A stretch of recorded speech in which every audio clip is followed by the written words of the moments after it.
My name is Jonathan. I'm 58 years old. And on the afternoon of March 21st, 2024, I collapsed in my Manhattan penthouse. I was worth $4.2 billion. I owned hotels in 12 countries, a private jet fleet, and homes I'd never even slept in. I had everything money could buy, but I was about to learn what money had actually bought me. I grew up poor in Detroit. My dad worked two jobs just to keep the lights on. I swore I'd never be poor again. By 25, I was flipping houses. By 35, I owned a real estate empire. By 50, I was buying companies like toys. Money became my oxygen. Without it, I felt like I was suffocating. That Thursday started like any other. I was on a conference call screaming at lawyers about a deal that was costing me millions. My chest started hurting, but I ignored it. I always ignored pain. Pain was for poor people who couldn't afford to push through it. Then my left arm went numb. The room started spinning. I tried to reach for my phone, but everything went black. Suddenly, I wasn't in my body anymore. I was floating above my leather couch, watching my assistant Sandra shake my lifeless body. She was crying, screaming into her phone for an ambulance. But I felt nothing. No pain, no panic, just this strange, weightless peace I'd never known in my entire life. Then I saw a light, not harsh like the spotlights in my boardrooms, but warm, gentle. It pulled me forward, and I found myself in a place that didn't look like anything I'd ever seen. Rolling hills of the softest green grass, a sky that seemed to sing, and walking toward me was a man in simple clothes. He wasn't tall or short. He wasn't handsome in the way money makes people handsome, but his eyes held every star I'd ever seen and every dream I'd ever forgotten. When he looked at me, I felt like I was being seen for the first time in my life. Jonathan, he said, and his voice was like coming home after the longest, coldest journey. I knew immediately who he was, even though I'd spent most of my adult life pretending he didn't exist. Jesus, I whispered. Tears I didn't know I could still cry began falling down my face. He smiled, and that smile broke something open in my chest that had been locked away for decades. I've been waiting for you, he said. Waiting for me? But I haven't thought about you in years. I haven't prayed. I haven't been to church since I was a kid. I've done terrible things for money. I've hurt people. He held up his hand, and I stopped talking. I know, he said simply. Come, let me show you something. We walked together, and with each step, I felt layers of hardness peeling away from my heart. The weight I'd carried for so long, the constant fear of losing everything, the paranoia, the sleepless nights it was all lifting off me like smoke. Jonathan, Jesus said as we walked, do you want to see what your money really did? I nodded, though part of me was terrified. He stretched out his hand, and suddenly I was seeing my life from above, like a movie playing out in the sky. But I wasn't seeing the penthouse or the jets or the bank accounts. I was seeing something else entirely. I saw myself giving away most of my money, not to get tax breaks or for publicity, but quietly, secretly, paying off medical bills for families who were drowning in debt, buying groceries for single mothers, funding scholarships for kids who reminded me of myself when I was young and hungry. I saw myself volunteering at homeless shelters, not writing checks from a distance, but actually serving food with my own hands. I saw myself crying with families who'd lost everything, not because I felt sorry for them, but because I understood their pain. This is what your life could be, Jesus said. This is who you could become. I want that, I said, and I meant it more than I'd ever meant anything in my life. I want to go back. I want to fix what I broke. I want to love people more than money. I want to be free. Jesus looked at me with such tenderness that I felt like a child again. Then go back, Jonathan. Love your family. Love your enemies.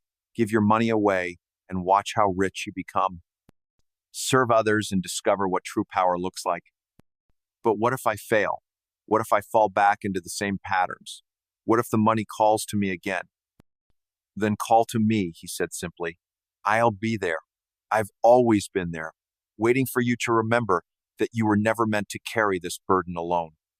He began to fade, but his voice remained clear. Tell them, Jonathan.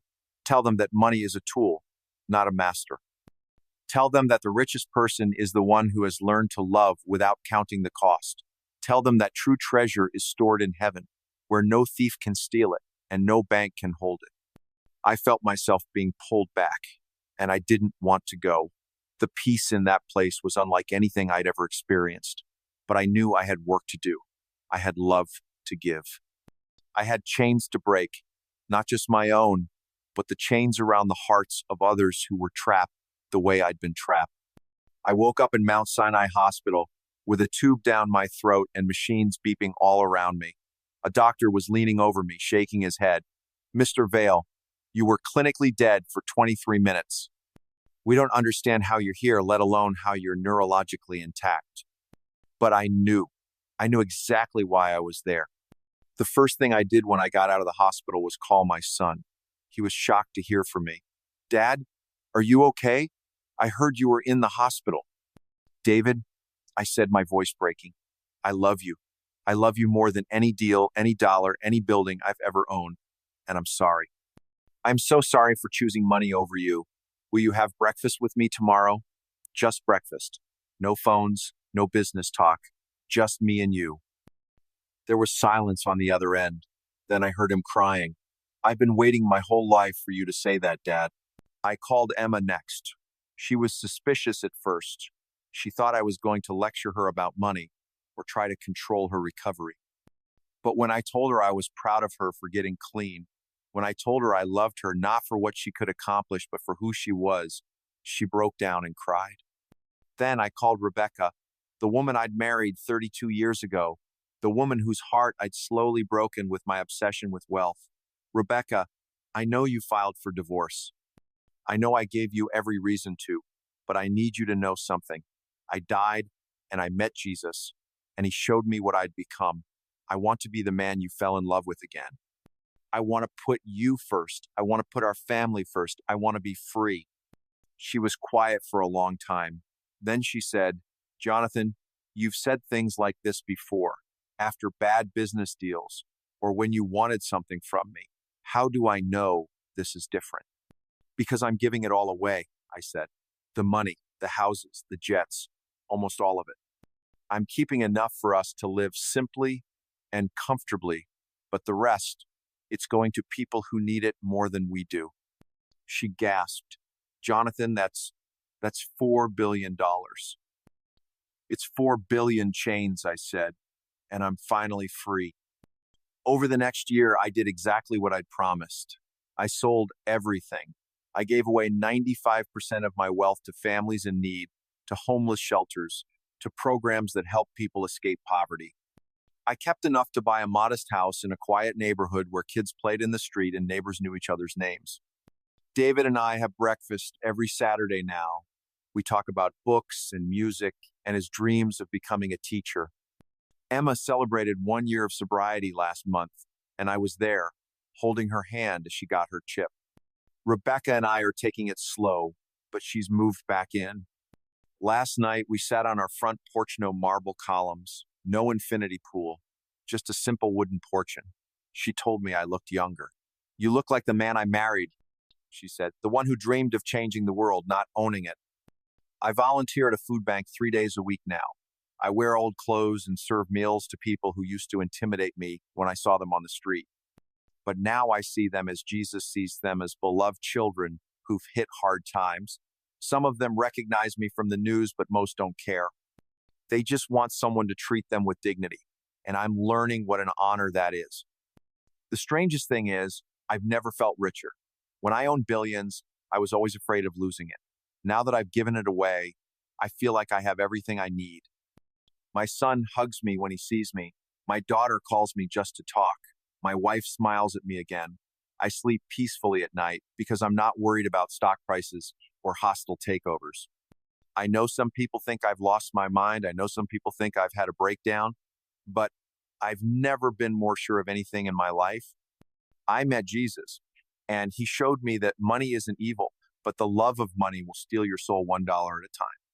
If you're watching this and you're trapped the way I was trapped, If you're choosing money over the people you love, if you're so busy building your financial kingdom that you've forgotten about God's kingdom, I want you to know something. It's not too late.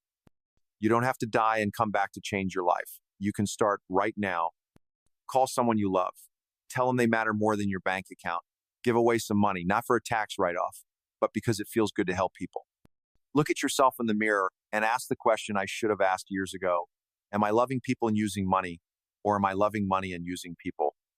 Jesus told me that the treasure we store in heaven is the only treasure that lasts. Every act of love, every moment of kindness, every dollar we give away to help someone else, that's treasure that can never be stolen, never lost, never devalued. I used to think the richest man was the one who died with the most money. Now I know the richest man is the one who dies with the most love. And love, real love, doesn't cost a thing. It just costs everything else. My name is Jonathan Vale. I used to be a billionaire.